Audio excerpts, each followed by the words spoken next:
Keistimewaan hati manusia. Ketahuilah, Allah memberi nikmat kepada sekalian binatang, selain manusia, karena itu binatang juga mempunyai nafsu syahwat dan amarah, mempunyai indera batin. Seekor kambing yang melihat serigala dengan mata akan mengertilah hatinya bahwa serigala itu adalah musuhnya, sehingga ia lari daripadanya. Yang demikian itu adalah pengetahuan batin.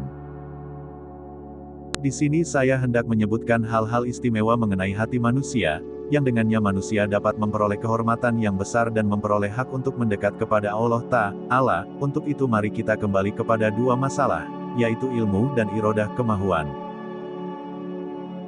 1. Ilmu. Ilmu ialah mengetahui segala urusan duniawi dan urawi dan hakikat kenyataan, yang berhubungan dengan akal. Sesungguhnya ilmu itu adalah termasuk urusan yang ada di sebalik perasaan yang tidak dimiliki oleh binatang. Semua ilmu-ilmu yang perlu itu adalah merupakan keistimewaan yang khusus bagi akal, karena manusia telah menetapkan bahwa seseorang itu tak mungkin berada di dua tempat dalam satu keadaan. Ketetapan ini berlaku bagi setiap orang, dan diketahui bahwa yang dapat ditangkap oleh indera itu hanya sebagian dari beberapa orang saja. Oleh karena itu kesimpulan yang ditujukan kepada semua orang adalah melebihi dari apa yang dapat diketahui oleh indera. Apabila hal ini dapat difahami dalam ilmu lahir yang penting, maka dalam segala hal ini akan lebih jelas. 2. Irodah, kemahuan. Apabila akal dapat mengetahui akibat dari sesuatu hal yang mengetahui pula jalan untuk memperbaikinya, maka akan tergeraklah dari akal itu satu keinginan ke arah kemaslahatan, mencari sebab-sebabnya berkehendak kepadanya. Yang demikian itu bukanlah kehendak syahwat dan bukan pula kehendak binatang, bahkan berlawanan, karena syahwat itu menghindari lari dari berbetik dan berbekam, sedang akal menghendakinya. Ia minta berbetik dan berbekam dan ia menyerahkan uang untuk kepentingan itu. Nafsu syahwat menginginkan makanan yang lezat-lezat dikala dirinya sedang sakit, sedang akal tidak. Ia menahan dirinya dari memakan yang lazat-lazat itu, dan yang demikian itu bukanlah menahan syahwat.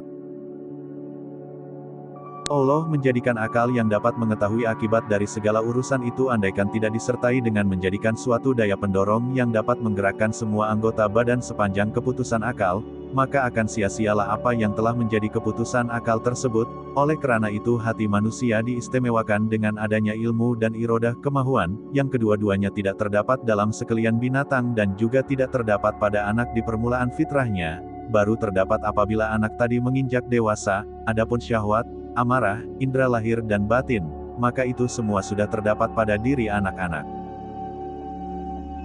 Baik dan buruk manusia, itu ditentukan oleh hatinya. Orang yang ingin menjadi hamba Allah yang baik, maka langkah pertama yang haruskan ialah memperbaiki dan membersihkan hati.